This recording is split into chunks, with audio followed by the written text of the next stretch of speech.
এইটাকে বলে সূক্ষ্মকোণ। তাহলে যে কোণের মান 90 ডিগ্রি, তাহলে সেটাকে কি বলবো? কোণের মান 90 ডিগ্রি তাকে বলবো সমকোণ। এইটা হলো সমকোণ। যে কোণের মান 0 ডিগ্রি তাকে কি বলে বলতো? যে কোণের মান 0 ডিগ্রি তাকে বলে শূন্যকোণ। এইটা হলো শূন্যকোণ।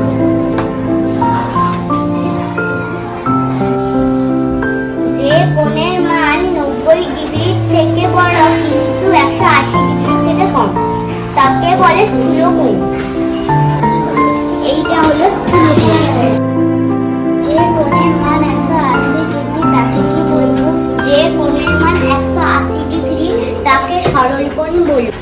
এইটা হলো সরলকোণ। এইটা হলো প্রবৃদ্ধ কোণ।